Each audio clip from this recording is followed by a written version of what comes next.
5 orang buruh diamankan aparat kepolisian Polda Banten buntut dari aksi buruh anarkis menerobos masuk dan menduduki kantor Gubernur Banten. Aksi dilakukan saat menyuarakan aspirasi kenaikan upah minimum kabupaten atau kota tahun 2022. Sebelumnya, aksi yang dilakukan buruh ini telah dilaporkan ke pihak kepolisian. Informasi lengkapnya akan disampaikan oleh rekan Ahmad Tajudin, jurnalis Tribun Banten yang kini sudah tersambung bersama kami. Halo rekan Tajudin. Halo rekan Dea dan Tribuners. Ya, rekan Tajudin, diketahui beberapa waktu lalu Gubernur Banten memang sudah melaporkan oknum buruh yang diketahui melakukan aksi anarkis tersebut. Lalu apakah benar kabar bahwa Polda Banten telah menahan oknum buruh tersebut? Berapa jumlah pastinya?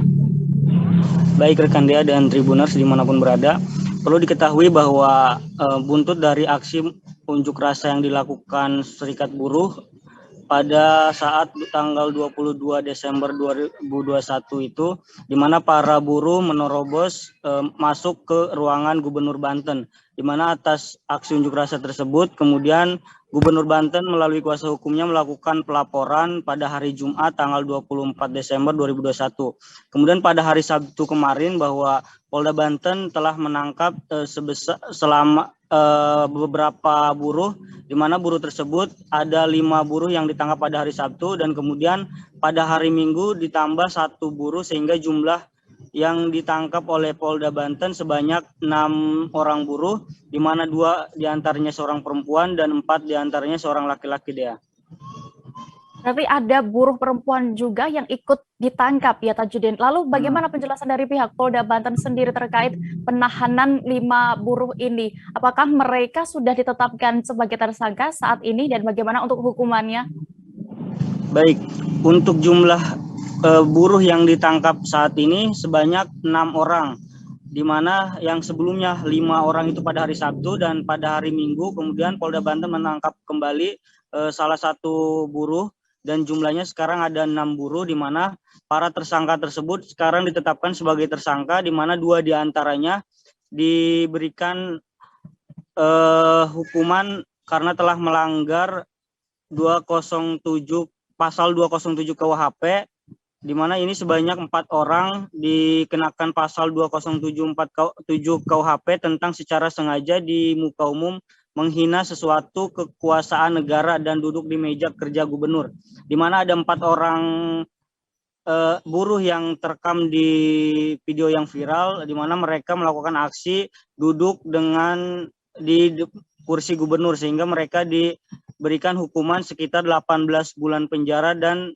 terhadap 4 tersangka, namun mereka tidak ditahan oleh Polda Banten. Sementara 2 lainnya dia diberikan hukuman dengan pasal 170 KUHP tentang bersama-sama melakukan pengerusakan terhadap barang dengan ancaman minimal 5 tahun penjara dan 5 tahun 6 bulan penjara. Di mana jadi dari 6 tersangka ini Polda Banten tadi memberikan informasi bahwa dari 6 tersebut 2 diantaranya ditetapkan sebagai tersangka dengan hukuman pasal 170 KUHP, sedangkan yang 4 lainnya dengan pasal 207 KUHP. Dia. Ya, Tajudin, lalu bagaimana tanggapan dari Serikat Buruh terkait adanya 6 anggota mereka yang diamankan bahkan sudah ditetapkan sebagai tersangka ini? Baik, untuk tanggapan dari pihak buruh sendiri, di mana Tribun Banten coba menghubungi Ketua DPD SPN Provinsi Banten, di mana beliau menilai bahwa laporan yang dilayangkan Gubernur Banten ini merupakan tindakan yang tidak perlu, di mana dia mengungkapkan bahwa seharusnya Gubernur Banten mengintrospeksi diri bahwa ternyata ada salah antara komunikasi gubernur dengan rakyatnya, di mana dari menurut Intan sendiri, dari Gubernur Banten menjabat sebagai Gubernur Banten itu tidak pernah sekalipun buruh ditemui oleh Gubernur Banten, di mana pada aksi unjuk rasa yang dilakukan pada 22 Desember kemarin itu merupakan sebagai tindakan spontanitas para buruh melakukan penerobosan di ruang Gubernur Banten, di mana menurut Intan bahwa sebelumnya mereka dijanjikan untuk bertemu dengan para pejabat Provinsi Banten, namun dengan waktu yang ditentukan mereka belum ditemui oleh pejabat sehingga mereka menerobos masuk ke ruangan Gubernur Banten. Dia. Baik, rekan Tajudin dan Tribuners, berikut akan kami tampilkan hasil wawancara bersama Kabid Humas Polda Banten, AKBP Sinto Silitonga selengkapnya. Penyampaian permohonan maaf secara terbuka itu juga didengarkan oleh kuasa hukum dari Bapak Gubernur. Sebagai penyidik, tentu saja kami mengakomodir siapa yang dilayani dan apa yang menjadi keinginan dari pihak yang dilayani. Kata proporsional yang disampaikan oleh kuasa hukum akan kita tindak lanjuti dalam perkembangannya supaya restoratif justice ini bisa menjadi satu pilihan dalam penegakan hukum terhadap LP Bapak Gubernur. Pak, tadi kuasa hukum bilang penghasutannya juga harus di ini Pak. Apa bakal ada tersangka baru Pak terkait penanggung jawab aksi pada saat itu, bakal ditetapin tersangka juga Pak? Ya, kami perlu informasikan di dalam LP 496 hari Jumat tanggal 24 Desember 2021 memang ada satu unsur persangkaan yaitu pasal 160 KUHP tentang penghasutan. Namun demikian, sesuai dengan alat bukti, progres masih berproses di penyidik. Penyidik akan menyimpulkan ada tidaknya tersangka dalam pasal 160 KUHP. Namun saat kita rilis hari ini, yang sudah menjadi fakta bagi penyidik adalah ada tersangka lain yang melakukan aksi dalam pasal 207 KUHP dan juga ada tersangka lain yang juga melakukan aksi pasal 170 KUHP, sekitar 6 orang.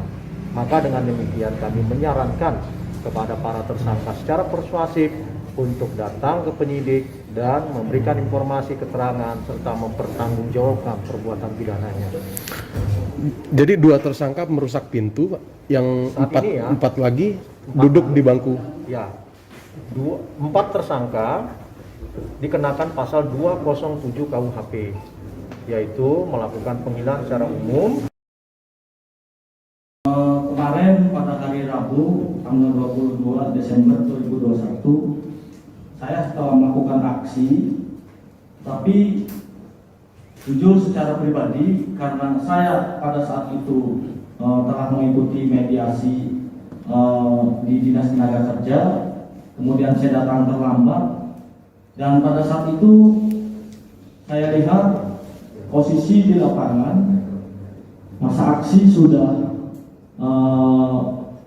lalu lalang dengan bebasnya masuk keluar di posisi ruangan Gubernur Banten. Saya secara pribadi, secara spontan mengikuti langkah saya sendiri, kemudian saya masuk dan duduk. Tetapi di situ terus terang saya tidak ada niat atau tidak ada etikat untuk menghina atau menghujat, melainkan hanya sebatas saya spontanitas saja duduk itu dengan tidak sadar bahwa itu kursinya Pak Gubernur. Walaupun rekan-rekan setelahnya itu bicara, apakah kamu tidak melihat di situ ada tulisan Gubernur? Dengan spontanitas saya tidak hiraukan tentang apa yang ada di situ. Saya hanya duduk mengikuti teman yang lain. Ada beberapa juga yang sebelum saya duduk itu lebih mereka duduk di situ. Dan apabila soal itu saya dianggap menghina atau menghujat, saya secara pribadi mohon maaf kepada Bapak Gubernur karena saya sedikit pun tidak ada niatan untuk menghina apalagi menghujat. Saya sebatas Terima kasih sudah nonton. Jangan lupa like, subscribe, dan share ya.